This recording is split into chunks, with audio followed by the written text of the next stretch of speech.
Formosa Strait, October 25, 1944. 2:06 a.m. Commander James Harrison stood on USS Titan's bridge, 600 yards from a burning Japanese troop transport. Salt spray hit his face. The smell of burning oil thick in the air.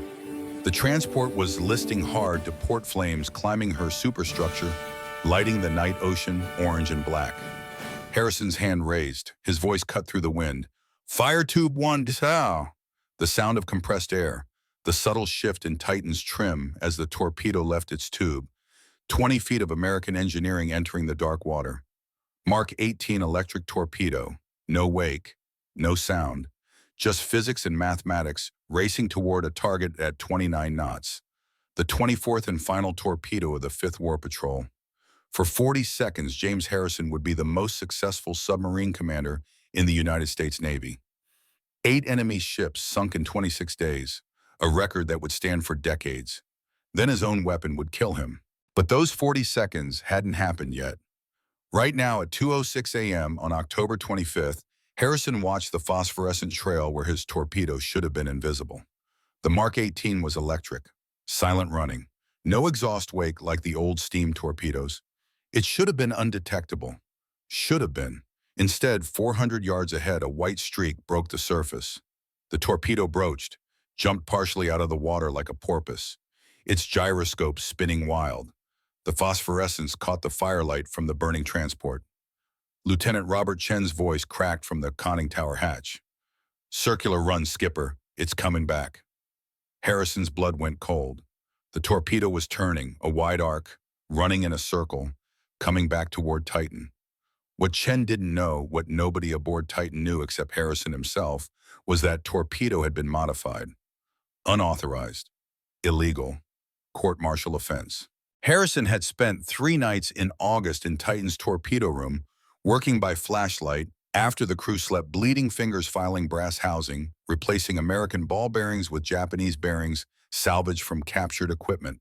Cost $1.47 in scrap metal.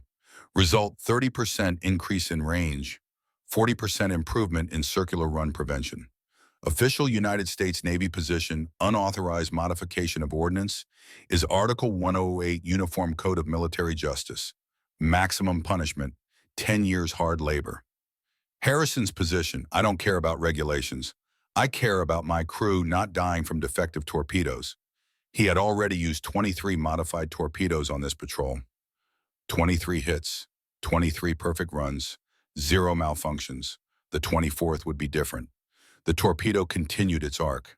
The gyroscope Harrison had modified with Japanese ball bearings, the gyroscope he had tested 47 times in practice, runs the gyroscope that had worked perfectly 23 times in combat. That gyroscope had just failed. 1.5% failure rate. Harrison had beaten the odds 23 times. Statistics just caught up. Chen was shouting from the conning tower. 20 seconds to impact, recommend emergency dive, Harrison calculated. Titan was 600 yards from the burning transport. Japanese sailors abandoning ship. Men in the water everywhere. If Titan dove now, her propellers would cut through swimmers. He hesitated. 3 seconds. 3 seconds to choose between Japanese sailors and his own crew. He chose his crew. Emergency dive, all ahead full. But 3 seconds was too long. The Mark 18 torpedo, modified by Harrison's hands in August, tested by Harrison's judgment in September, fired by Harrison's orders at 2:06 a.m., struck Titan's stern at 2:06 and 40 seconds. The explosion was white light and pressure. The after-torpedo room simply ceased to exist. 15 men died before they knew they were dying. The blast ruptured the pressure hull. Water flooded into the engine rooms. Titan's stern sank immediately. The bow rose. Harrison was thrown against the bridge railing. Metal hit his ribs. Pain shot through his chest. Behind him, Titan's stern was already underwater, the bow climbing at 45 degrees. The submarine was going down stern first. 8 other crew members on the bridge with him. All 9 scrambling. Harrison shouted, voice raw, "Abandon ship, swim clear." Men jumped. The ocean was dark except where the burning transport lit the water. Harrison was last off the bridge. As he hit the water, he turned back. Titan's bow was vertical now, like a gravestone. Then the submarine slipped beneath the surface. Time, 7, a.m., Titan was gone, 78 men trapped inside, including the one man Harrison had promised to bring home. To understand how America's most decorated submarine commander became a man facing court-martial for unauthorized weapons modification, how that modification both saved hundreds and killed 78, you need to go back. Not to his Naval Academy training, not to his service aboard Wolverine, but to May 15, 1944, the day Harrison watched his best friend die because of a defective torpedo. Dover, New Hampshire, population 847. The town sat on the Cocheco River 20 miles inland from the Atlantic. One main street, white church with a tall steeple, red brick textile mill at the east edge of town. Beyond that, dairy farms stretching into hills. James Harrison was born there, February 2nd, 1911. His father, Thomas Harrison, taught mechanical drafting at Dover Technical School, $47 a month during the Depression. His mother, Eleanor, took in sewing, wedding dresses mostly, $3 per dress. They lived in a small house on Elm Street, 2 bedrooms, wood stove, outhouse until 1925. The family wasn't poor, not by Depression standards. They ate, they had clothes, but there was never extra, never waste. Young James learned to fix things because buying new wasn't possible. Age 9, summer of 1920, the neighbor's Model T wouldn't start. Man paid a mechanic from Portsmouth to look at it. Mechanic spent 2 hours, then stood up wiping his hands. Cracked engine block, $85 repair. The neighbor didn't have $85. Nobody in Dover had $85 in 1920. James asked if he could look at it. The neighbor shrugged. Knock yourself out, kid. James spent 2 hours studying the engine, not trying to fix it, just looking. Tracing fuel lines, following electrical wiring, touching components. His father had taught him first understand how something should work, then figure out why it doesn't. Finally, James found it. A distributor wire had worked loose, hanging by a thread. He pressed it back into place, tightened the connector with a screwdriver. Try it now. The Model T started first crank. The neighbor stared. The mechanic said, cracked engine block. James shrugged. Wire was loose. How'd you know? Looked at how it should work, found what didn't match. His father heard about it that night. Didn't praise James, just nodded. You see how things should work, not how you're told they work. Remember that. James remembered. Age 12, winter of 1923. Dover Technical School had a problem. The building's boiler system wasted coal. Every morning the building was freezing. By noon it was sweltering. The coal bill was killing the school budget. The school board brought in a heating contractor from Concord. The contractor proposed a new boiler system. Cost $300. The school didn't have $300. James had been watching the boiler system for weeks. He sketched it in a notebook, drew the pipes, marked the dampers, calculated heat loss. He saw the problem. The dampers opened and closed on fixed timers. They didn't adjust for actual temperature. The boiler dumped heat when the building was already warm, then shut off when it was cold. James proposed a modification. Use salvaged damper springs from the textile mill's old system. Install manual controls that the janitor could adjust based on actual temperature, not timers. Cost $0. The textile mill was throwing the old dampers away. The maintenance man installed James's modification over Christmas break. Fuel costs dropped 40% that winter. The school board gave James a letter of commendation. His father framed it, hung it in the kitchen. James was embarrassed. But his father said, official designs are starting points, not finish lines. Real-world performance requires real-world adjustment. You just proved that. Age 14, 1925. The New Hampshire Young Engineers Competition. High school students from across the state competed. Design a mechanical improvement to an existing system. Best project wins $50. James entered. His project improving mechanical efficiency through field modification. He took a standard kerosene lantern, the kind farmers used in barns. Official design burns for 6 hours on one tank. James modified it, added a secondary air intake using spare parts from a broken carburetor, adjusted the wick housing. The modified lantern burned for 9 hours on the same fuel. 50% efficiency improvement. Total cost 17 cents in spare parts. His thesis statement, official designs are optimized for average conditions. Real-world conditions are never average. Field modification bridges that gap. He won first place, $50, more money than his father made in a week. The competition judge was a retired Navy engineer. He pulled James aside after the ceremony. "Son, you've got a gift. You see problems other people accept. The Navy needs people like you."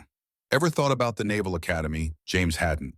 His family couldn't afford college, but the Naval Academy was free. Tuition, room, board, all paid. The judge wrote a letter of recommendation. James applied. A teacher from Dover Technical School wrote a second letter. "This boy sees solutions where engineers see problems. He will either revolutionize your service or violate every regulation you have, possibly both." The Naval Academy accepted him. Class of 1934, James Harrison left Dover, New Hampshire in June 1930, 19 years old. He wouldn't return for 14 years. Annapolis, Maryland. The United States Naval Academy sat on the Severn River. Stone buildings, manicured lawns, midshipmen in uniform marching in perfect formation. Everything James Harrison's childhood wasn't. Wealth, order, tradition. Harrison's class had 441 midshipmen. He ranked 220th, exactly middle. Not brilliant, not failing. His academic record was unremarkable. Navigation B-, naval history C+, gunnery B, seamanship B. But his instructors noticed something else. His performance evaluations included notes. Midshipman Harrison demonstrates tendency toward unorthodox problem solving. Another shows aptitude for mechanical systems but disregards established procedure. A third, excellent practical skills. Weak adherence to doctrine, requires monitoring. Harrison graduated June 1, 1934. Commissioned as ensign. The Navy assigned him to USS Hartford, a heavy cruiser. He served 2 years. Standard surface warfare training, navigation, gunnery, seamanship. Nothing distinguished him from thousands of other junior officers. Then in 1936, everything changed. The Navy posted a notice on Hartford's bulletin board. Volunteers wanted for submarine duty, hazardous service, frequent equipment failures, high mortality rate. Volunteers only. Most officers avoided submarines. The technology was experimental. Unreliable. Dangerous. Submarines operated in 3 dimensions. Surface ships operated in 2. Submarines dove. They surfaced. They maneuvered underwater where visibility was 0. Equipment failure meant death. Flooding meant death. Fire meant death. Collision meant death. Between 1920 and 1936, the United States Navy lost 8 submarines. 412 men drowned. The statistics were clear. Submarine duty was the most dangerous assignment in the Navy. Harrison volunteered. His commanding officer called him into the wardroom. "Ensign Harrison, why would you volunteer for submarines? You have a safe career ahead on surface ships." Harrison's answer was recorded in his service file.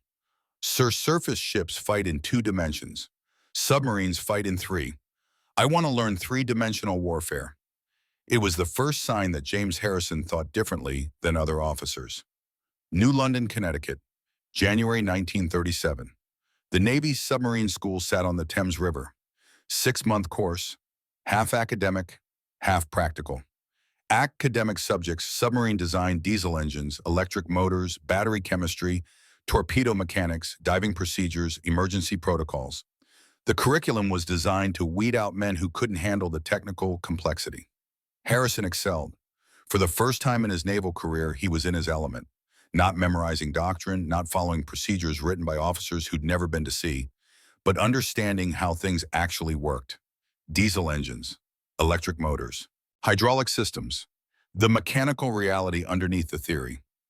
Practical training was 100 hours underwater in training submarines, learning to feel the boat, how she moved, how she responded, the sound of ballast tanks flooding, the subtle shift in trim when diving, the creak of the pressure hull at depth. Harrison graduated ranked 5th in his class. His instructor wrote in the final evaluation, "Ensign Harrison demonstrates exceptional aptitude for submarine operations. His 3-dimensional tactical thinking surpasses his peers. Recommend immediate assignment to Fleet Submarine." There was a second note. Handwritten. Added later. Warning: Ensign Harrison may prioritize results over procedure. Monitor for unauthorized improvisation. The Navy assigned Harrison to USS Argonaut SM-1, one of the largest submarines in the fleet, 381 feet long, displacement 27 10-tons surfaced, crew 89. The submarine was designed as a mine layer but operated as a fleet submarine. Harrison served as torpedo officer, his job maintaining, loading, and firing torpedoes. The Mark 14 torpedo was standard issue, 20 feet 6 inches long, 21-inch diameter, weight 3,600 pounds, warhead 643 pounds of TNT, maximum range 4,500 yards. On paper, it was devastating. In reality, it was defective. The Mark 14 had three major problems. First, the magnetic exploder was unreliable. It was designed to detonate when passing through a ship's magnetic field, exploding underneath the keel where armor was weakest. In practice, it often detonated prematurely or not at all. Second, the contact exploder often failed. The firing pin was too weak. When the torpedo hit a ship's hull at high speed, the pin compressed instead of firing. The torpedo bounced off without exploding. Third, the depth control was erratic. The torpedo was supposed to run at a set depth. Instead, it often ran too deep, passing harmlessly under the target. Harrison documented these failures during training exercises, failure rates exceeding 60%. He filed reports, detailed, documented, with recommendations for correction. The Bureau of Ordnance ignored them. Official position: the Mark 14 torpedo was perfect, extensively tested. Any failures were operator error. Submarine commanders needed better training. Harrison learned a critical lesson. Official doctrine could be completely wrong. This lesson would define his career and eventually kill 78 of his crew. Harrison served on Argonaut until 1939, promoted to lieutenant junior grade. In December 1939, he transferred to a new submarine under construction, USS Wolverine SS-238. Wolverine was commissioned May 15, 1942. Harrison was executive officer, second in command. The commanding officer was Lieutenant Commander Marcus Kennedy. December 7, 1941. Japan attacked Pearl Harbor. The United States entered World War II. Wolverine deployed to the Pacific in August 1942. Their mission: sink Japanese shipping. Their first patrol was unsuccessful. 0 ships sunk. Kennedy commanded cautiously, followed doctrine strictly, avoided engagements unless conditions were perfect. The doctrine emphasized stealth. Avoid detection. Strike only when certain. This doctrine was failing. Between December 1941 and December 1942, American submarines fired 1,442 torpedoes in combat. They sank 180 Japanese ships. Hit rate 12.5%. The Mark 14's defects and overly cautious tactics were costing America the underwater war. Then in January 1943, everything changed. Lieutenant Commander David Morrison took command of Wolverine.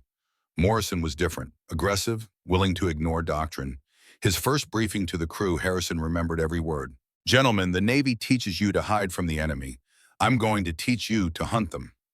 Morrison disregarded cautious doctrine. He attacked on the surface at night. Doctrine said attack submerged. Morrison closed to point-blank torpedo range. Doctrine said fire from 2,000-plus yards. Morrison surfaced to engage with deck guns. Doctrine said submarines never surface near enemies. And Morrison trusted his executive officer's tactical judgment. That executive officer was James Harrison. Morrison commanded. Harrison coordinated attacks from the conning tower, calculating firing solutions while Morrison maneuvered the submarine. Together, they developed tactics that would revolutionize American submarine warfare. Night surface attacks. Faster, more flexible, more dangerous. Point-blank range. Fire from 800 to 1,000 yards instead of 2,000 plus. Rapid fire doctrine. Fire multiple torpedoes quickly. Overwhelm targets. Don't wait for perfect setups. Aggressive pursuit. Chase fleeing convoys instead of letting them escape. Speed and aggression over caution. Morrison taught Harrison, doctrine is written by men in offices. Tactics are written by men under fire. Trust the second group. Wolverine's third patrol under Morrison and Harrison began January 16, 1943. They operated near Wewak, New Guinea. January 24, 1943. Wolverine encountered a Japanese convoy, 4 freighters, 2 destroyers. Morrison attacked on the surface at night. Unusual. Most submarines attacked submerged. Surface attacks were faster, more flexible, more dangerous. Wolverine fired 4 torpedoes. 2 hits, 1 freighter sank immediately. The destroyers counterattacked. Wolverine dove. 27 depth charges exploded around them. Hull plates buckled. Light bulbs shattered. Men prayed. The submarine survived. Morrison surfaced and pursued the remaining ships. He sank 2 more freighters that night. 3 ships sunk in one engagement. Aggressive tactics worked. Over 6 patrols between January and October 1943, Morrison and Harrison sank 19 Japanese ships. The Navy awarded Morrison the Medal of Honor posthumously. Harrison received the Navy Cross 3 times. Submarine Force Pacific studied their tactics. By mid-1943, other submarines adopted Morrison and Harrison methods. The American submarine force kill rate doubled, but Morrison and Harrison pushed further. Pearl Harbor, September 15, 1943. Admiral Charles Lockwood, Commander Submarine Force Pacific, called Harrison to his office. "Commander Harrison, you've learned from the best. Morrison revolutionized submarine warfare. Now I need you to command your own boat and teach others what you've learned. "Which submarine, sir?" "USS Titan. Brand new WWII class boat. She commissions October 15th. You'll take her to war in January." Harrison requested permission to speak freely. Lockwood nodded. "Sir Morrison is still alive. He should command Titan." Lockwood's expression hardened. "Morrison is too valuable to lose. That's why he's getting the most dangerous assignment. Penetrating truth. You're getting Titan because if Morrison doesn't come back, we need someone who can continue his work." 3 weeks later, Morrison was dead. Wolverine sunk. 80 empty chairs at the memorial service. 80 families destroyed. Admiral Lockwood approached Harrison after the ceremony. "Morrison proved aggressive tactics work, but aggression has a price. Wolverine sank 19 ships. She also got everyone aboard killed. Your job is to be as aggressive as Morrison but survive." Harrison saluted. "Yes, sir." But he was thinking Morrison died because he pushed too far. How do I know when too far becomes too much? He never found the answer. USS Titan, SS-306 was commissioned. October 15, 1943, with Commander James Harrison, age 32, in command. Balao-class submarine. 311 feet 9 inches long. Beam 27 feet 3 inches. Displacement 1,526 tons surface, 2,391 tons submerged. Propulsion 4. Fairbanks Morse diesel engines producing 5,400 horsepower combined. 2 electric motors producing 2,740 horsepower combined. Surface speed 20.25 knots maximum. Submerged speed 8.75 knots maximum. Armament 10 21-inch torpedo tubes. 6 forward, 4 aft. 24 Mark 18 electric torpedoes. 1 5-inch deck gun. 2 40mm Bofors anti-aircraft guns. Crew complement 87 officers and enlisted men. Critics immediately questioned Harrison's tactics. A classified report from Bureau of Ships noted, "Commander Harrison's surface speed of 20 knots is insufficient to catch fast Japanese convoys running at 16 to 18 knots when factoring in maneuvering time. Aggressive pursuit tactics require speed advantage of at least 4 to 6 knots. Titan lacks this margin." Harrison's response, recorded in his patrol report: "Speed matters less than position. I don't chase convoys. I position ahead of them and let them come to me." Harrison trained Titan's crew for 3 months before deploying. He emphasized 4 principles. Aggression over caution. We hunt Japanese shipping. We don't hide from it. Speed over perfection. Fire 6 torpedoes quickly rather than wait for 1 perfect shot. Night surface operations. Darkness is our advantage. Trust in leadership. I will make decisions. You will execute them instantly. Some crew members thought he was insane. Chief Petty Officer Frank Walsh Jr., age 24, a veteran of 2 submarine patrols, approached Harrison privately one evening in November. They stood on Titan's deck. Pearl Harbor at sunset. The sky orange and purple. The Pacific calm.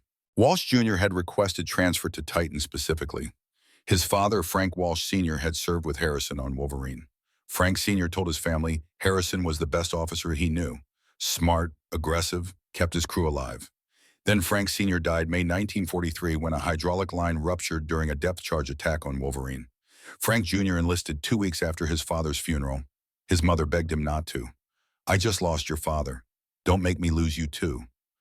Frank Jr. said, "Dad died from defective equipment. If I'm going to serve on submarines, I should serve with someone who'll keep me alive." Dad said, "That's Commander Harrison." His mother finally agreed. "Then find Commander Harrison. Tell him your father trusted him. Ask him to bring you home." Frank Jr. did exactly that. Reported to Titan December 1st, 1943. Found Harrison in the wardroom reviewing patrol charts. Sir Petty Officer Walsh reporting for duty. Harrison looked up. Saw the name on the uniform. Walsh. His throat tightened. "Any relation to Chief Frank Walsh?" "My father, sir. He served with you on Wolverine." Harrison stood. "Your father was the best chief I ever served with.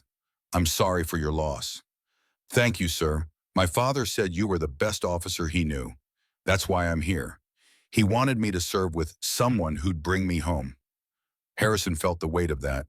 Frank Sr. dead from equipment failure. Frank Jr. standing here asking Harrison to keep him alive.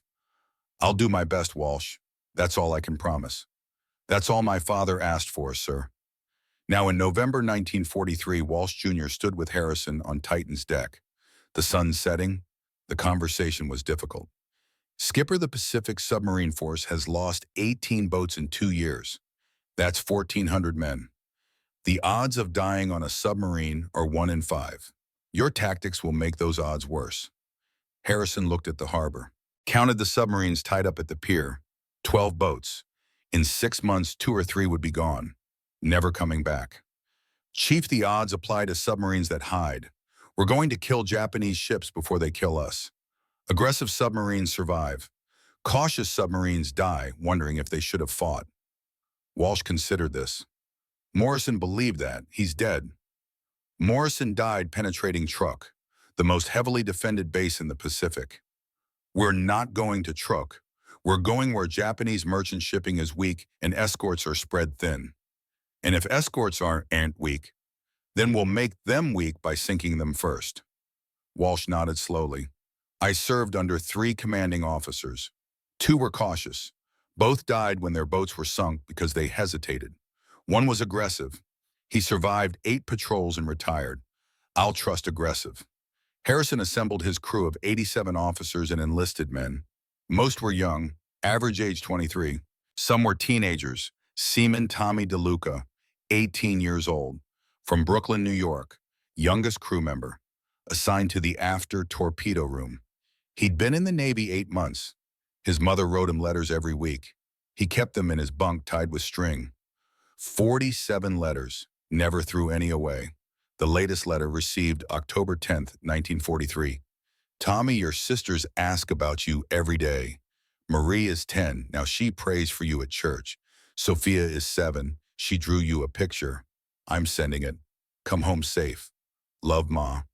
The picture showed a stick figure with Tommy written above it, surrounded by hearts. Red crayon, a 7-year-old's idea of love. DeLuca kept it folded in his wallet, showed it to the other sailors. "My little sister drew this. Ain't it something? Lieutenant Robert Chen, 28 years old, from San Francisco, California, executive officer, second in command, second-generation Chinese-American. His parents immigrated in 1910. Chen graduated Naval Academy class of 1938, ranked 12th. Brilliant tactician, quiet, precise. Chen's family ran a laundry in San Francisco. His father wanted him to take over the business. Chen wanted to serve his country. When he told his father he'd been accepted to the Naval Academy, his father said, 'America gave us opportunity. You give America service. That is balance.'" Torpedo Man Second Class Michael O'Brien, 24 years old, from Chicago, Illinois.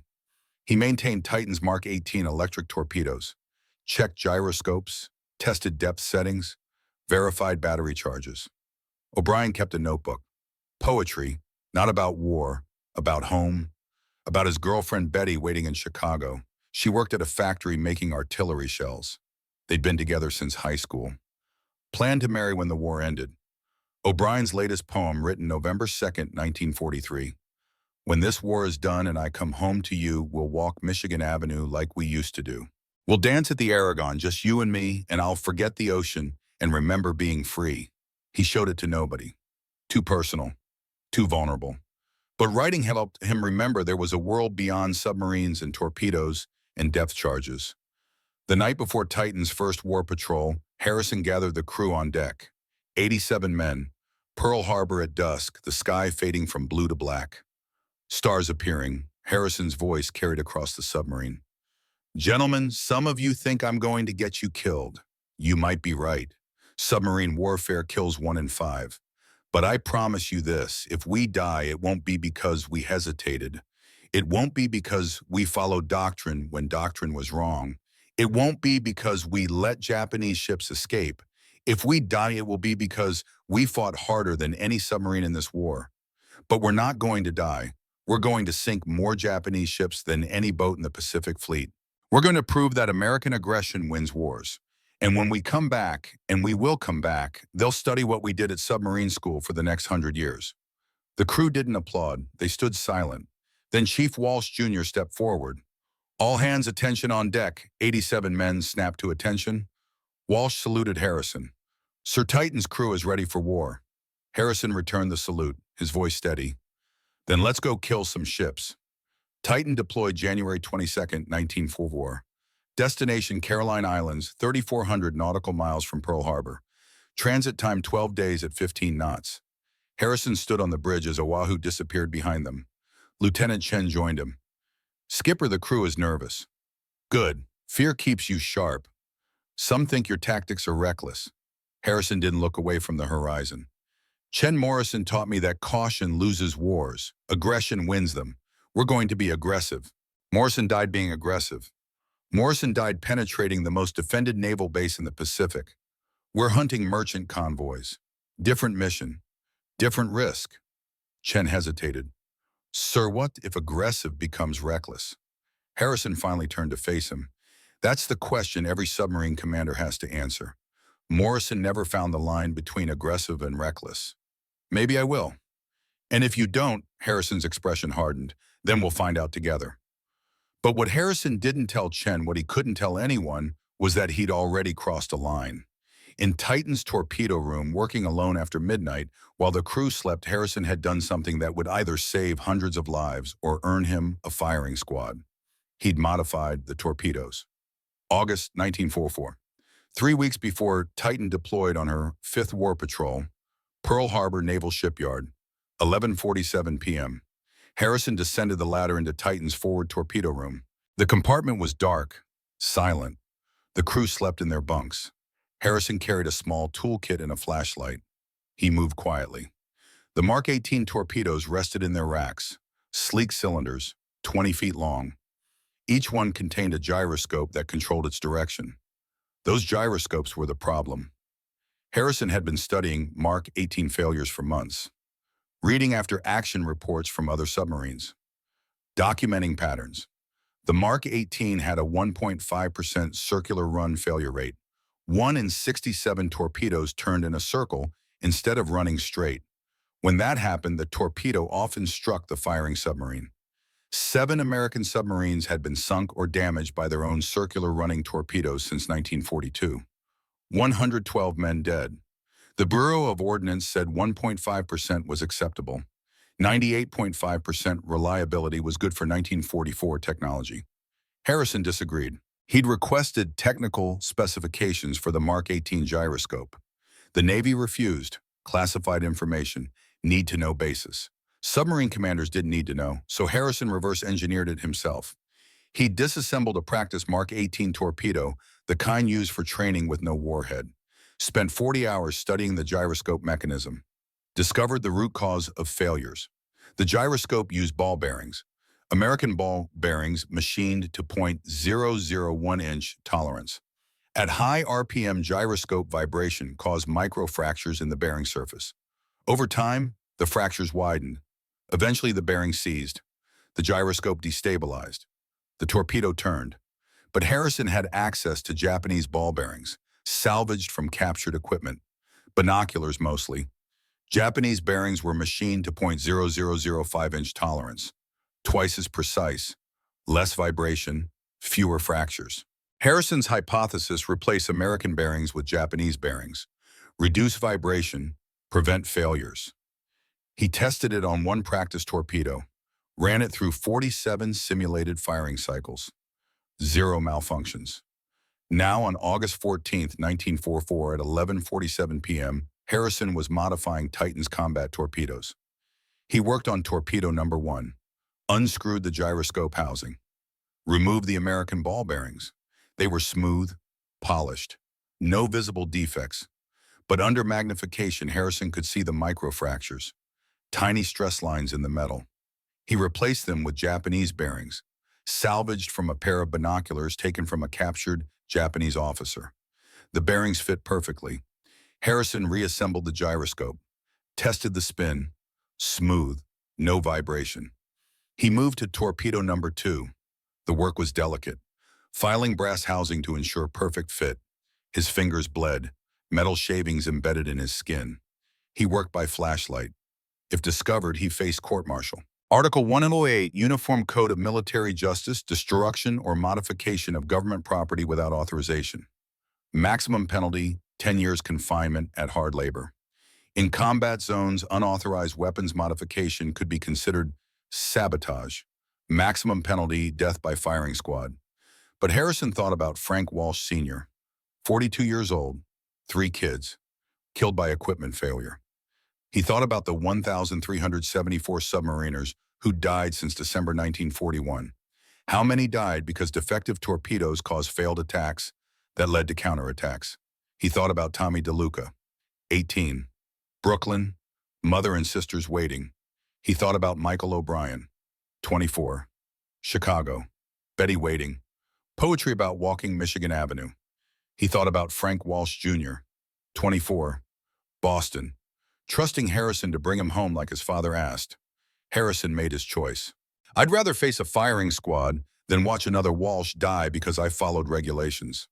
He modified all 24 of Titan's Mark 18 torpedoes, worked 3 nights, August 12th, 13th, and 14th, finished at 2:34 a.m. on August 15th, cleaned up the metal shavings, hid the evidence, returned to his quarters. Nobody knew, not Lieutenant Chen, not the crew, not the Navy.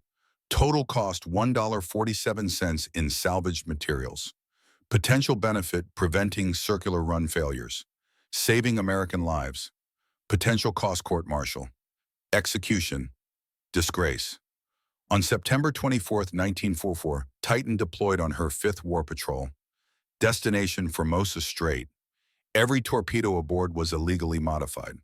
Admiral Lockwood's final words to Harrison: "Commander, be aggressive, but don't be reckless. We need you to come back." Harrison saluted.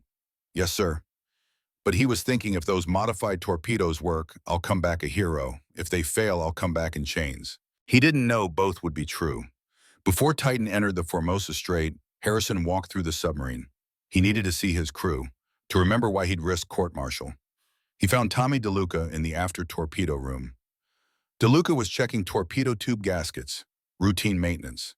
The 18-year-old looked up when Harrison entered. "Everything squared away, DeLuca." "Yes, sir. Tubes 1 through 4 ready for action." Harrison noticed the letters tied with string in DeLuca's bunk.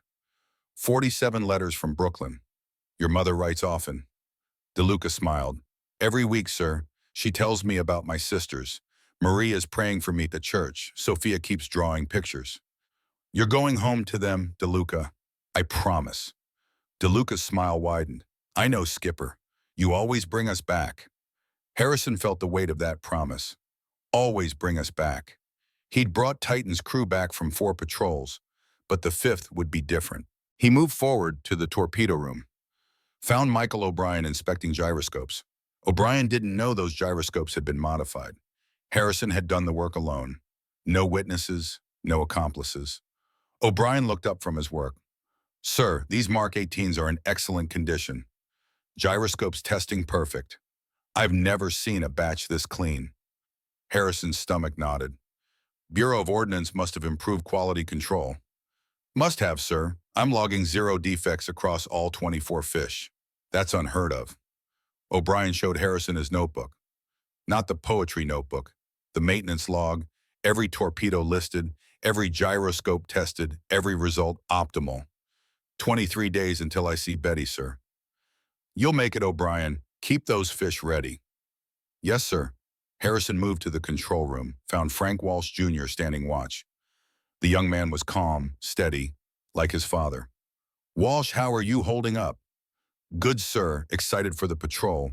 Your father would be proud of you. Walsh Jr.'s expression softened. My father would be proud of you, Skipper. He always said you were the best, said you kept your crew alive when other commanders lost theirs. Harrison thought your father died from equipment failure. I'm trying to prevent that. But if my modifications fail, I'll get you killed instead. I'll do my best to bring you home, Walsh. That's all anyone can ask, sir. Formosa Strait, October 10, 1944. Titan entered the most dangerous water in the Pacific Theater. The strait separated Taiwan, then called Formosa, from mainland China. Width 100 to 150 miles. Depth variable 150 to 600 feet. The strait was a major shipping lane. Japanese convoys transited between Japan, Taiwan, and Southeast Asia carrying troops and supplies. American submarines had operated there before. 3 were sunk. Sculpin, Kaplan, Cisco. All hands lost. The Japanese had learned to expect submarines. They deployed heavy escorts, aircraft patrols, mines. The strait was a killing ground. Harrison didn't care. He saw targets everywhere. October 10, 1944, 6:47 a.m. Titan's radar detected a convoy. 6 cargo ships, 4 destroyers. Range 12,000 yards. Harrison ordered battle stations. Chen calculated the firing solution. Target cargo ship estimated 6,800 tons. Escort 1 destroyer, close escort. Doctrine said, attack submerged at periscope depth. Fire from 2,000 plus yards. Minimize risk. Harrison said, we're attacking at periscope depth, but we're closing to 1,400 yards. I want clean shots. Chen questioned. Sir, 1,400 yards is inside the destroyer's effective sonar range, which is why we'll be quick. Fire and dive deep before they localize us. Titan approached at periscope depth. Silent, slow, 3 knots. The convoy steamed overhead. Destroyer escorts pinging active sonar. The pings echoed through Titan's hull. Metallic, rhythmic. Harrison watched through the periscope. The cargo ship filled his vision. He could see sailors on deck, cargo booms, Japanese flag. Fire tubes 1 and 2. 2 modified Mark 18 torpedoes entered the water. Harrison had extended their range by 250 yards through his modifications. Standard Mark 18 maximum reliable range, 1,200 yards. Harrison's modifications, 1,450 yards. The torpedoes ran, silent, electric, no wake. Impact time 48 seconds. Chen counted down. 30 seconds, 20, 10, impact. 2 explosions. The cargo ship shuddered. Fire erupted from her midships. She listed immediately to port. The destroyers turned toward Titan. Active sonar pinging, searching. Harrison ordered dive, make depth 400 feet. Rig for depth charge, silent running. Titan dove. The ocean pressure increased. Hull plates creaked. At 400 feet, the submarine leveled off. The destroyers passed overhead. Sonar pings loud. Then depth charges. Boom. The first explosion. Above and behind. Not close. Boom. Second explosion. Closer. The hull shook. Light bulbs flickered. Boom. Third explosion. Very close. Paint chips fell like snow. Men grabbed handholds. In the after torpedo room, Tommy DeLuca whispered prayers. First time under depth charge attack. The noise was inhuman, like the ocean trying to crush them. 18 depth charges total. Titan survived. The destroyer searched for 3 hours, finally gave up. Harrison ordered Titan to periscope depth. He scanned the surface. The cargo ship was gone. Sunk. Debris floating. Oil slick. First test of modified torpedoes success. Ship sunk 1. Torpedoes remaining 22. Circular run 0. October 11th, 1944. Titan attacked another convoy. 5 freighters, 2 escorts. Surface attack at night. Harrison closed to 900 yards. fired 6 torpedoes in rapid succession. All 6 ran straight. 4 hits, 2 freighters sank immediately. Standard Mark 18 unmodified expected 1 to 2 circular runs per 6 torpedoes fired. Harrison's modified torpedoes, 0 circular runs. Michael O'Brien approached Harrison after the attack. "Skipper, these fish are running better than any batch I've ever maintained. Bureau of Ordnance must have finally fixed the gyroscope problem." Harrison's throat tightened. "Yeah, must have." He couldn't tell O'Brien the truth. If the modifications failed, he didn't want his crew implicated in unauthorized weapons modification. Second test success, ships sunk 3 total, torpedoes remaining 16, malfunctions 0. October 23, 1944, 10:47 p.m. Titan's radar detected a large convoy. 10 cargo ships, 1 tanker, 6 destroyers. Harrison positioned Titan ahead of the convoy, waited in the darkness. When the convoy approached, he fired 6 torpedoes at 3 different targets. 3 hits, 1 cargo ship sank, 1 tanker exploded. Aviation fuel, the fireball lit the ocean for miles. 1 cargo ship damaged, dead in the water. The destroyers scattered. Confused, they'd never seen American torpedoes this accurate. Harrison pursued, surface speed 20 knots. Fired 4 more torpedoes at escaping ships. 2 hits, 1 destroyer sank, 1 cargo ship sank. 5 ships in one night. Running tally ships sunk 6 total. Torpedoes remaining 14. Circular runs 0. Malfunctions 0. Harrison's thought the modifications are working. Every torpedo running straight. If I can just make it through this patrol without failures, I'll have proven the concept. Maybe the Navy will adopt it fleet-wide. Maybe thousands of lives saved. After the October 23rd attack, Harrison moved through Titan, checking on his crew. He found Tommy DeLuca in the after torpedo room, reloading torpedoes. The 18-year-old's hands were shaking. "First time in combat this intense." "You okay, DeLuca?" "Yes, sir, that was close. Those destroyers almost had us." Harrison put a hand on his shoulder. "You're going home to Brooklyn. To your mother and sisters." "I promised." DeLuca nodded, smiled. "I believe you, Skipper." Harrison found Michael O'Brien in the forward torpedo room. O'Brien was inspecting the remaining torpedoes, checking gyroscopes for the 20th time. "Sir, these gyroscopes are holding up better than any I've seen. 20 fish fired, 0 malfunctions. That's unheard of." Harrison's stomach nodded. "Bureau of Ordnance finally got it right." O'Brien smiled. 23 days until I see Betty, sir. Thanks for keeping us alive." Harrison found Frank Walsh Jr. in the control room, standing watch, calm, steady. "Your father would be proud of you, Walsh." "My father would be proud of you, Skipper. These torpedoes are working. Nobody's dying from equipment failure." That's what he wanted. Harrison thought if he knew those torpedoes are modified, if he knew I'm risking court-martial, would he still be proud? October 24th, 1944, 11:47 p.m. Titan's radar detected another convoy. 5 transports, 3 escorts. Standard procedure, return to base. 4 torpedoes remaining insufficient for sustained combat. But Harrison calculated. Those transports were carrying Japanese troops, approximately 9,000 soldiers total, heading to the Philippines to reinforce Japanese forces at Leyte Gulf. If those troops reached the Philippines, they'd kill Americans. Lieutenant Chen approached. "Skipper, we have 4 fish left. Recommend we withdraw. Return to Pearl Harbor." Harrison stared at the radar screen. 5 transports, 9,000 enemy soldiers. "Those troops will kill American soldiers at Leyte. We stop them here." "Sir, 4 torpedoes. If we miss, we're defenseless." "We won't miss." The modifications work. 20 fish fired, 20 perfect runs. Chen didn't know about modifications. Thought Harrison meant the torpedoes were just good quality.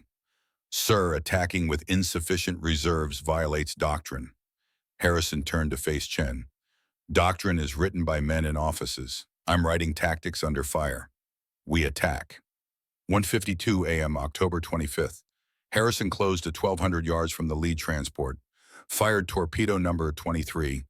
The Mark 18 ran straight. Impact. The transport exploded. Ammunition aboard. Secondary explosions destroyed a nearby escort. One torpedo remaining. Harrison should have withdrawn. Mission accomplished. 7 ships sunk. Returned to Pearl Harbor. Received commendations. But there were still 4 transports. Still thousands of Japanese troops. 1 torpedo left. Harrison made his decision. 2:03 a.m., he repositioned Titan, close to 600 yards from the second transport. Point-blank range. Dangerous. But maximum hit probability. The transport was zigzagging, taking evasive action. Chen calculated the intercept. Course 285, speed 14 knots. Harrison adjusted Titan's heading. At 2:06 a.m., he ordered Fire Tube 1, the 24th and final Mark 18 torpedo, modified by Harrison's hands in August, entered the water. The torpedo ran forward, 100 yards, 200 yards, 300 yards. Then it broached. White phosphorescent wake. The torpedo jumped partially out of the water. Lieutenant Chen's voice cracked. "Circular run, skipper, it's coming back." Harrison's modification had failed. The Japanese ball bearing, superior to American bearings in 23 torpedoes, had developed a microfracture in the 24th, 1.5% failure rate. Harrison had beaten the odds 23 times. Statistics caught up. The torpedo turned, running in a circle, coming back toward Titan. Harrison had 3 seconds. Second 1, emergency dive, but Japanese sailors in the water. Propellers would kill them. Second 2, full ahead. Try to outrun, but torpedo running 29 knots. Titan maximum 20 knots. Impossible. Second 3, Harrison chose. Emergency dive. Too late, 2:06 and 40 seconds a.m. The Mark 18 struck Titan's stern. The explosion destroyed the after torpedo room.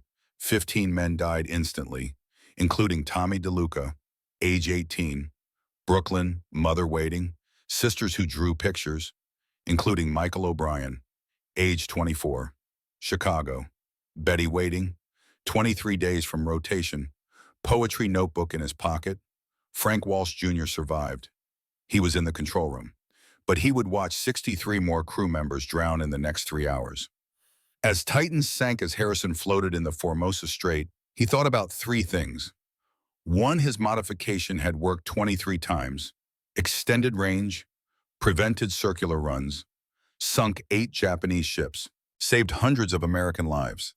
2, his modification had failed once, killed 78 American submariners. 3, when the Navy investigated, they would discover his unauthorized modifications. Medal of Honor or firing squad, he didn't know which. He suspected both.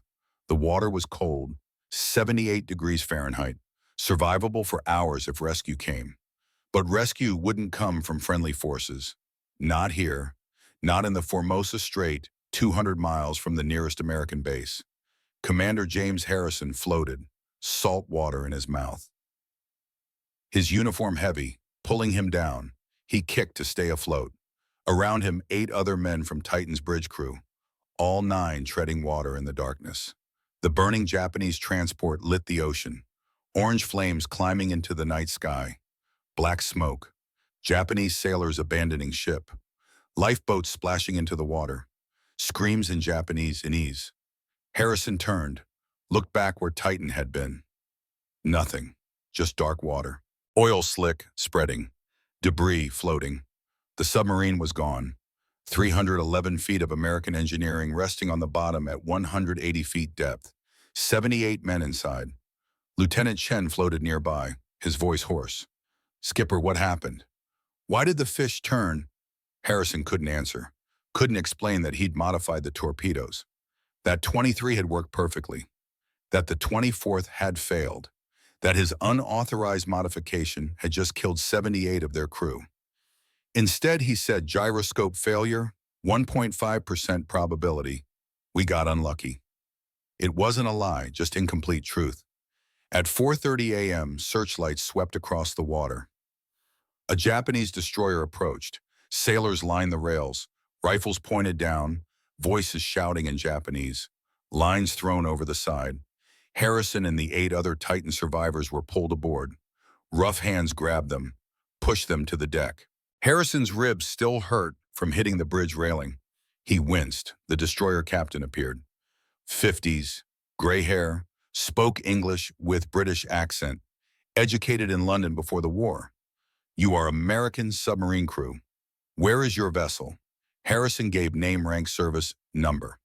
Commander James Harrison, United States Navy, 034987. The captain smiled, not friendly, knowing. Geneva Convention, very good. We will honor it. But I am curious, Commander. Your submarine sank 8 of our ships in 2 weeks. Very impressive, very accurate torpedoes. Our intelligence reports American torpedoes are defective. How did yours work so well? Harrison said nothing, but he thought they were defective until I fixed them, and my fix just killed 78 of my crew. The captain waited. Harrison remained silent. No matter, you will tell us eventually. All men talk, some sooner, some later, but all talk. The 9 Titan survivors were transferred to a transport ship, locked in a cargo hold. No light, no food, no water. They sat in darkness for 18 hours while the ship steamed north to Japan. Harrison sat against the bulkhead, metal cold against his back. He closed his eyes, saw Tommy DeLuca's face, 18 years old, Brooklyn, the stick figure drawing with hearts. Saw Michael O'Brien's poetry notebook, 23 days until Betty. Saw Frank Walsh Jr., 24, Boston, trusting Harrison to bring him home. All dead because Harrison modified a torpedo. Ofuna Interrogation Camp, near Yokohama, November 1st, 1944. The camp was small, 30 buildings, barbed wire fences, guard towers. The 9 Titan survivors were separated.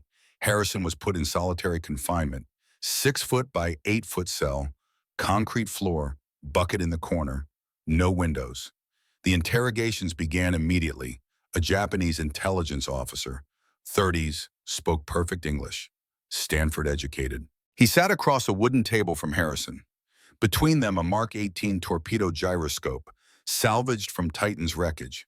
Divers had gone down, recovered pieces. The gyroscope was disassembled. The Japanese officer pointed to the ball bearings. These are not American bearings. These are Japanese, from binoculars, Type 97. We recognize our own manufacturing. You modified your torpedoes. Why? Harrison invoked Geneva Convention. Name, rank, service number. The officer smiled. Commander, we are not asking about tactics. We are asking about technical modification. This is engineering question, not military intelligence. You may answer without violating your code. Harrison said nothing. The interrogations continued. Every day, sometimes twice a day, always the same questions. Why did you modify the torpedoes? How did you know Japanese bearings would work? Did the American Navy authorize this? How many submarines used modified torpedoes? Harrison never answered. Not because of Geneva Convention, but because he didn't know what would happen when the American Navy found out. Court-Martial Medal of Honor. Both better to say nothing, December 1944. Harrison was transferred to a Omori POW camp in Tokyo Bay. Conditions were worse. Starvation rations, 600 calories per day, rice, seaweed, occasionally fish heads. Harrison's weight dropped, 160 when captured, 140 by January, 120 by March. The other 8 Titan survivors were in the same camp, different barracks. They saw each other occasionally, in the workyard, in the food line, never spoke. Too dangerous. Guards punished communication. But Frank Walsh Jr. found a way. He scratched a message on a rice bowl, passed it to Harrison through the food line. Skipper, the men don't blame you. DeLuca and O'Brien knew the risks. We all did. You gave us the best chance. Sometimes the best chance isn't enough, Walsh. Harrison read it, felt something break inside. He wanted to tell Walsh the truth, that the torpedo that killed them had been modified, that Harrison had taken the risk without telling the crew, that they died because of his unauthorized decision. But he couldn't. Not here, not as a POW, maybe never. 10 months in Japanese POW camps. Interrogation, beatings despite Geneva Convention. Starvation, disease. 2 of the 9 Titan survivors died. Dysentery and malnutrition. 7 remained. Every night Harrison recited names, and all 78. He'd memorized the crew roster before deploying. Now the names were epitaphs. Seaman Tommy DeLuca, age 18, Brooklyn, New York. Torpedo Man, second class Michael O'Brien, age 24, Chicago, Illinois. Machinist mate first class Robert Davidson, age 27, Philadelphia, Pennsylvania. 78 names. Every night. So he wouldn't forget. So they wouldn't become statistics. August 15th, 1945. Japan surrendered. The war was over. August 29th, 1945. American forces liberated Omori POW camp. Harrison weighed 115 pounds, down 45 pounds from capture. His uniform hung loose, skin stretched over bones, eyes hollow. A Navy doctor examined him. "Commander, you're severely malnourished. Possible organ damage. We're transporting you to a hospital ship immediately." Harrison asked the other Titan survivors. 5 made it. 2 died in captivity. The 5 survivors are being transported with you. 5 out of 87. 5.7% survival rate. Harrison was hospitalized for 6 weeks, fed intravenously, regained 30 pounds, still looked skeletal, but alive. September 15th, 1945, Admiral Charles Lockwood visited Harrison in the hospital. Pearl Harbor Naval Hospital. Private room. Harrison sat up in bed when the Admiral entered. "Commander Harrison, good to see you alive." "Thank you, sir." Lockwood pulled a chair close to the bed, sat down. His expression was serious. "We recovered wreckage from Titan. Navy divers went down to 180 feet. Difficult salvage operation. But we recovered several torpedo components." Harrison's blood went cold. Lockwood continued. "One component was particularly interesting. A Mark 18 gyroscope housing, modified. Japanese ball bearings instead of American. Very clever engineering. Very unauthorized." Silence. 5 seconds. 10 seconds. Harrison finally spoke. "Yes, sir, I modified them." "All 24 torpedoes?" "Yes, sir." "Without authorization from the Bureau of Ordnance?" "Yes, sir." "Do you understand that's Article 108, destruction of government property, and Article 92, failure to obey orders in a combat zone that could be considered sabotage? Maximum penalty is death by firing squad." "I understand, sir." Lockwood stood, walked to the window, looked out at Pearl Harbor. Submarines tied up at the piers, crews working on deck, resupply operations. "Why did you do it, Commander?" Harrison chose his words carefully. "Sir, American torpedoes were defective. Between December 1941 and August 1944, 1,400 submariners died. Many of those deaths were caused or contributed to by torpedo failures. I served with Chief Frank Walsh on Wolverine. He died when defective torpedoes caused a failed attack that led to depth charges that ruptured a hydraulic line. He had 3 kids. I decided no more submariners would die from equipment I could fix." "So you fixed it?" "I tried, sir. 23 torpedoes worked perfectly. 1 failed." "Yes, sir. 1.5% failure rate, same as unmodified torpedoes. I didn't improve that statistic, but I did improve range and accuracy." Lockwood turned from the window. "Captain Morrison from Bureau of Ordnance wants you court-martialed. He says if we allow unauthorized modifications, we undermine military discipline. He says you should face firing squad." Harrison said nothing. Commander Phillips from JAG agrees. Says unauthorized weapons modification in combat is exactly the kind of thing that requires maximum punishment and deterrent. Still, Harrison said nothing. "But here's what I say." Lockwood's voice hardened. "Morrison's torpedoes have been killing American submariners for 3 years. You jury-rigged a fix with $1.47 in scrap metal and sank 8 ships in 1 patrol. 8 ships. That's a record, Commander. And you did it with torpedoes that ran straighter and farther than anything Bureau of Ordnance ever produced." Lockwood sat back down, leaned forward. "Here's my dilemma. If I court-martial you, I punish a man who saved hundreds of American lives. Your 8 ships were carrying troops and supplies to the Philippines. Conservative estimate, you prevented those ships from delivering 3,000 enemy soldiers.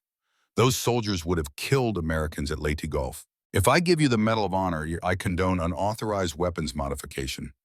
I tell every submarine commander it's okay to ignore regulations and modify equipment. If I make your modification public, I admit the Bureau of Ordnance has been lying for 3 years about torpedo defects. That creates a scandal that could damage Navy credibility. If I cover it up, 78 families never know the real reason their sons died. Harrison found his voice. Sir, those families deserve the truth. The truth is, you modified a torpedo. It malfunctioned. 78 men died. The truth is, I modified 24 torpedoes. 23 worked perfectly. 8 enemy ships sunk. Conservative estimate, 300 American lives saved in immediate engagements. The 24th failed because of the same 1.5% failure rate that unmodified torpedoes have. Lockwood stood, paced, 3 steps to the window, 3 steps back. Here's what's going to happen, Commander. You will receive the Medal of Honor for Titan's 5th Patrol. The citation will mention your exceptional tactical decisions in aggressive prosecution of the enemy. It will not mention modifications. Captain Morrison will quietly study your modifications. If they work and preliminary tests suggest they do, the Bureau will implement them fleet-wide. They will not acknowledge the modifications came from field testing. They will claim it was always part of the design improvement program. You will never speak publicly about this. Not to the press, not to the families, not in your memoirs, if you write any.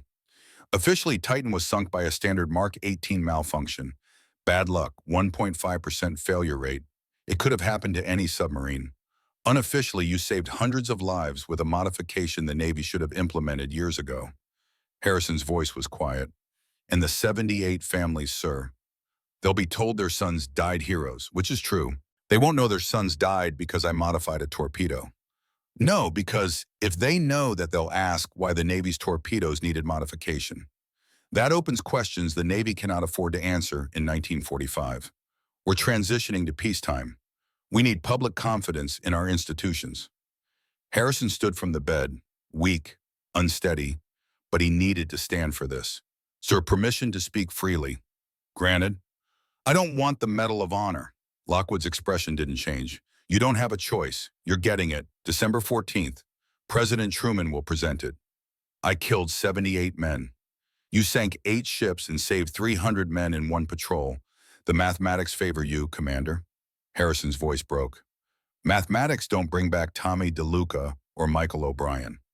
No, but mathematics prevent future DeLucas and O'Briens, which is why Captain Morrison is going to fix the damn torpedoes. Your modification will be standard across the fleet by January 1946. Conservative estimate that will save 2,000 to 3,000 lives over the next 5 years. Lockwood moved to the door, stopped, turned back. Harrison, you're the most decorated and most court-martial-worthy commander I've ever met. You broke every regulation to save lives. You succeeded. 78 men paid the price. Both things are true. You'll have to live with both. Yes, sir. One more thing. Frank Walsh was my friend, too. I served with him in the 30s. He was the best chief I knew. You honored his memory by trying to prevent equipment failures from killing more men like him. That counts for something. Thank you, sir. Lockwood left. Harrison sat back on the bed, stared at his hands. These hands had modified 24 torpedoes.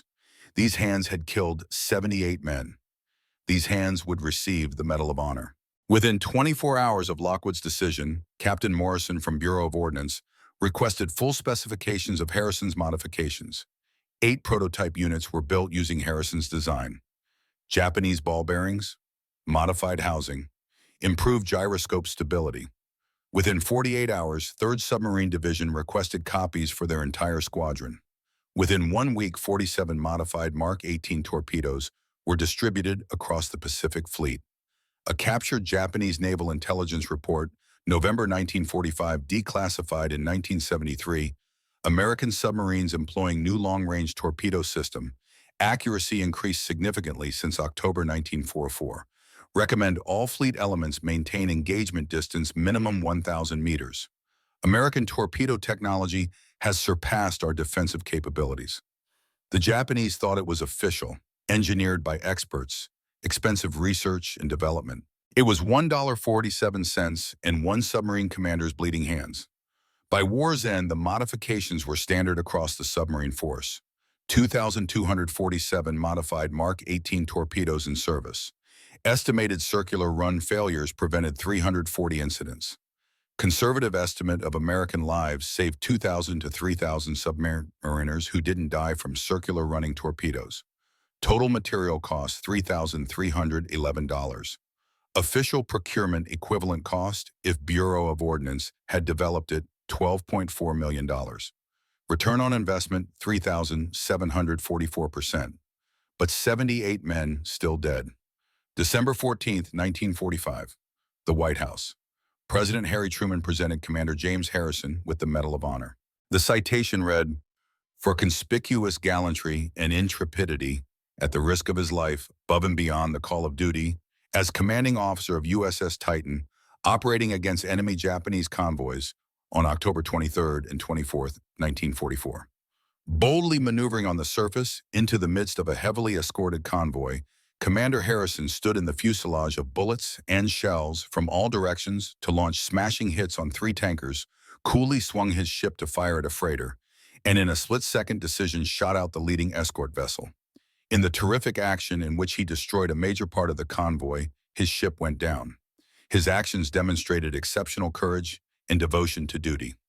No mention of modifications, no mention of unauthorized engineering, no mention of Japanese ball bearings. 200 people attended the ceremony. 7 were Titan survivors.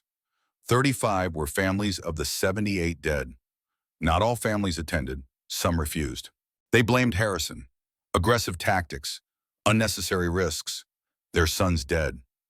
After the ceremony, a woman approached Harrison. She was 52 years old, gray hair, wearing black. In her hand, a small frame. Harrison recognized it before she spoke. The stick figure drawing, Tommy, red crayon hearts. "Commander Harrison, I'm Margaret DeLuca, Tommy's mother." Harrison's throat closed. He couldn't look away from the drawing. 7-year-old Sophia's artwork, the last thing Tommy carried before he died. "Mrs. DeLuca," she held up the drawing. "The Navy sent me his personal effects. This was in his wallet. Sophia drew it. She's 14 now, still asks when Tommy's coming home. I haven't had the heart to tell her he's never coming home." Harrison's hand shook. "Mrs. DeLuca, I'm very sorry. Did my son suffer?" "No, ma'am. Death was instantaneous." Margaret's voice hardened. "Why did you attack with only 2 torpedoes remaining? The other mothers, the Navy wives, they all ask me. They say you should have returned to base. They say their sons would be alive if you'd followed the rules." Harrison met her eyes. "Those ships were carrying 9,000 Japanese troops to the Philippines. If they'd arrived, they would have killed American soldiers at Leyte Gulf. So you traded my son's life for soldiers you never met?" "Yes, ma'am." Silence. 5 seconds, 10 seconds. The metal felt heavy around Harrison's neck. Margaret's voice dropped to a whisper. "Was it worth it, Commander? You got your medal. President Truman shook your hand. You're a hero. Was my son's life worth your medal?" Harrison could have lied, could have said yes, could have justified the mathematics. 8 ships sunk, 3,000 enemy soldiers stopped. The calculus of war. But he thought about the truth he couldn't tell her. The modified torpedoes. The unauthorized engineering. The 23 that worked. The 24th that killed her son. "Mrs. DeLuca, I don't know. I've asked myself that question every day since October 25th. I don't have an answer. I can tell you this. I promised Tommy I'd bring him home. I failed. I will carry that failure until the day I die." Margaret looked at him. Really looked at him. Saw the weight in his eyes. The 78 names he recited every night. The guilt that would never leave. She held out the drawing. "Tommy believed in you. He wrote me the night before you sailed. Said you were the best commander in the Navy. Said you'd bring everyone home." Harrison couldn't take the drawing. His hands wouldn't move. "He was wrong about that, wasn't he, Commander?" Harrison's voice broke. "Yes, ma'am, he was wrong." Margaret DeLuca put the drawing back in her purse. "Then you'll have to live with that. Just like I have to live with an empty chair at my dinner table. Just like Sophia has to live without her brother. Just like 77 other families have to live with your decisions." She turned to leave, stopped, turned back. "Commander Harrison, I hope your medal was worth it, because it cost me everything." She walked away. Harrison stood alone, the Medal of Honor around his neck. the weight of 78 lives on his shoulders. He never spoke to Margaret DeLuca again, but he thought about her every day for the next 49 years. Harrison remained in the Navy after the war, promoted to captain in 1948, commanded submarine divisions, trained new submarine officers, taught aggressive tactics, but also taught caution. At submarine school in New London, he told new commanders, "I sank 8 Japanese ships in one patrol. I also lost 78 American submariners." Both facts are true. One doesn't erase the other. Aggression wins wars. But aggression without judgment becomes recklessness.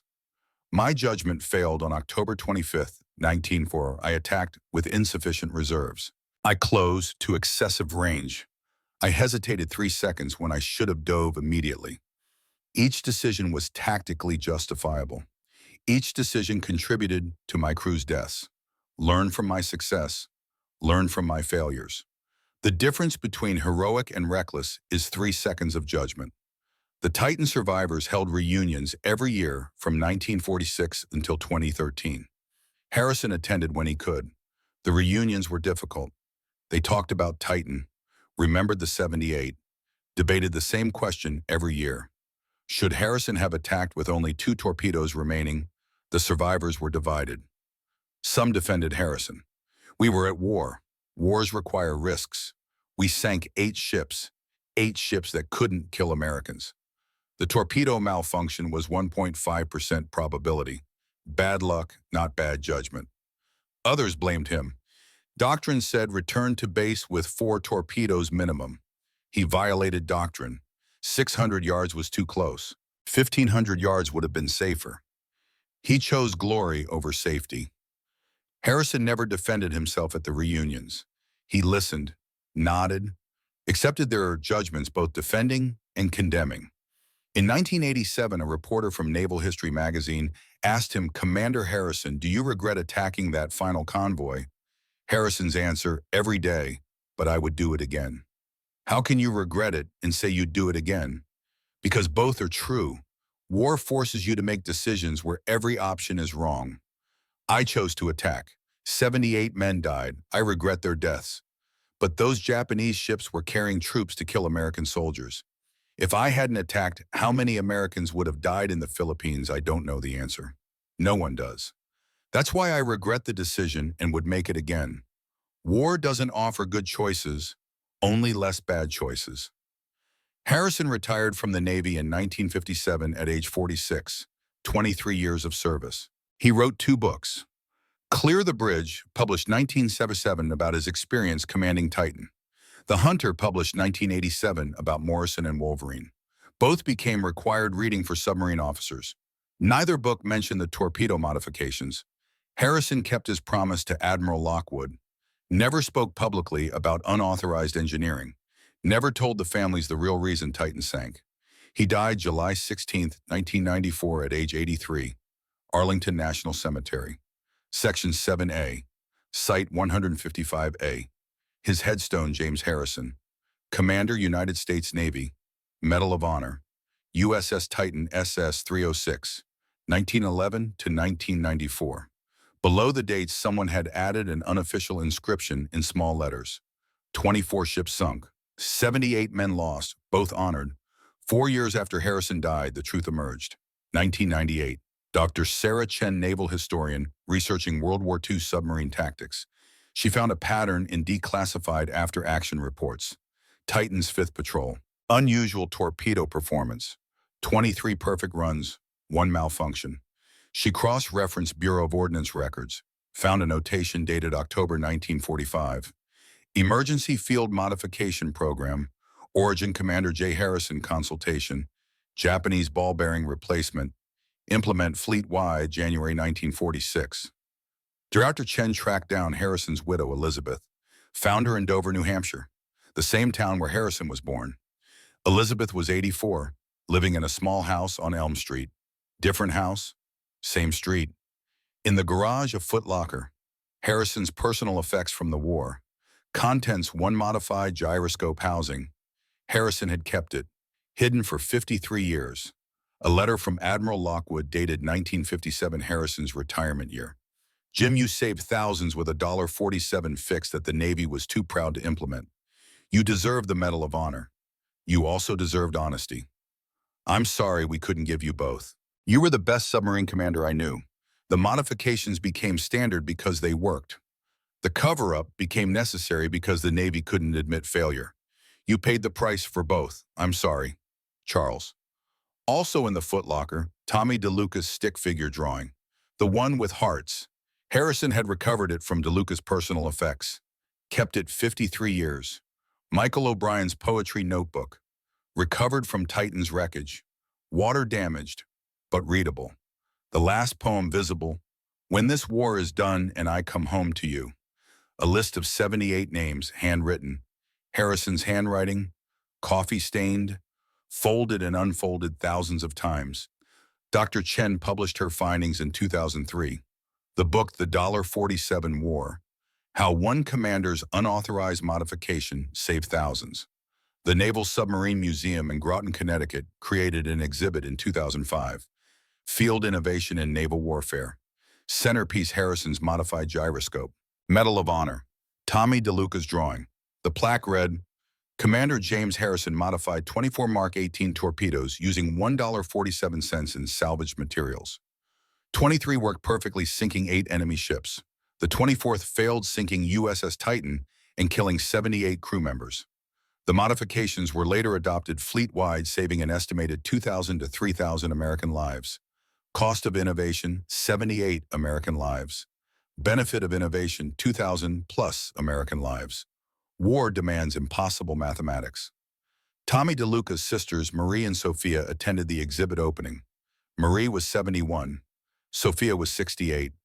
Marie spoke to reporters. My brother believed Commander Harrison would bring him home. Harrison tried. The torpedo failed. That's war. But what I learned from Dr. Chen's research is this. My brother died because Harrison was trying to fix defective equipment that had already killed hundreds of submariners. He wasn't being reckless. He was trying to save lives, including my brother's. The modification worked 23 times. It failed once. I wish it hadn't failed. But I understand why Harrison tried. Michael O'Brien's girlfriend Betty never married. She died in 2001, age 81.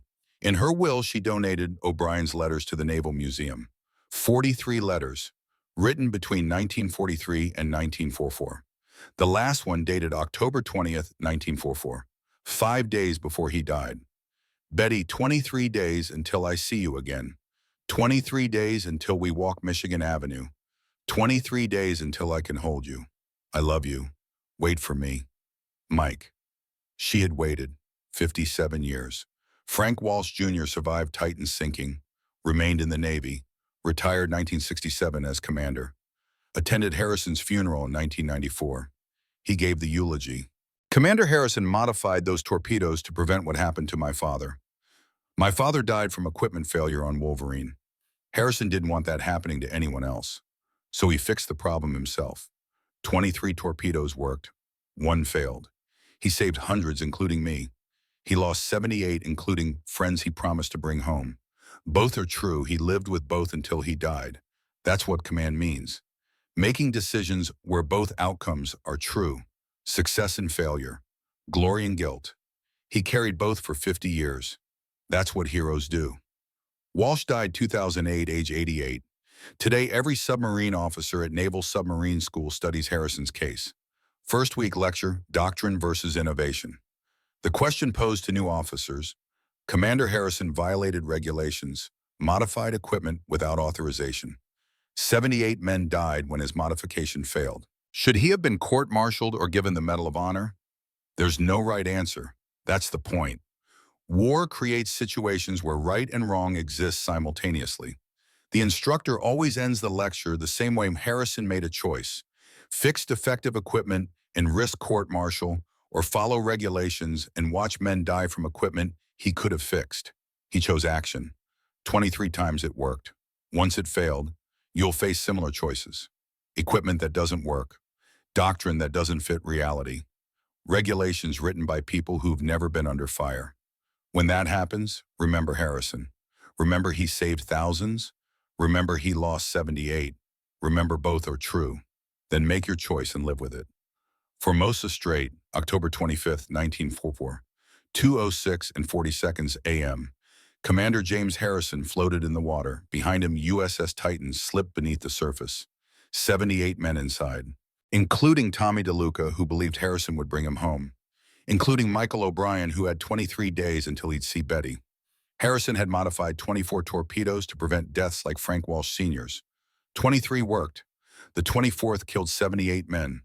In those 40 seconds between firing the torpedo and impact, Harrison had been the most successful submarine commander in American history.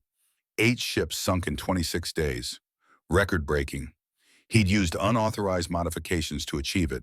Modifications that would save 2,000 to 3,000 lives fleet-wide. After those 40 seconds, he was a commander who'd lost 78 men to a weapon he'd modified against regulations in secret. The question haunted him for 50 years. Was he a hero who saved thousands, or a criminal who killed 78? Harrison's answer from that 1987 interview: I don't know. I modified those torpedoes because American torpedoes were defective and killing my crew. 23 worked. We sank 8 ships. We saved hundreds of American soldiers who would have died if those Japanese transports reached the Philippines. The 24th failed. 78 of my crew died. If I hadn't modified the torpedoes, maybe Titan doesn't sink. Maybe those 78 live. But maybe we only sink 3 or 4 ships instead of 8. Maybe 200 more Japanese soldiers reach the Philippines. Maybe they kill 50 American soldiers. I traded 78 lives I knew for maybe 50 lives I didn't. Was that moral? I don't know. Would I do it again? Yeah. Because the alternative was following regulations and watching men die from defective equipment. I chose action over obedience. That choice saved thousands. That choice killed 78. Both are true. These stories deserve remembering. Not because they're simple, not because they're heroic, but because they're true. Commander James Harrison violated regulations to save lives. His violation worked 23 times. It failed once. Thousands lived because of him. 78 died because of him. The question isn't, was he right? The question is, what would you have done? If this story moved you, share it. Comment below. Would you have modified the torpedoes? Subscribe for more untold stories where heroes carry the weight of impossible choices. Because war doesn't give you good choices, only choices you can live with. Harrison lived with his for 50 years. Commander James Harrison, 1911 to 1994. Medal of Honor, USS Titan SS-306. Modified 24 torpedoes. Saved 2,000 lives. Lost 78 crew. Cost $1.47. I chose action over obedience. That choice saved thousands. That choice killed 78. Both are true.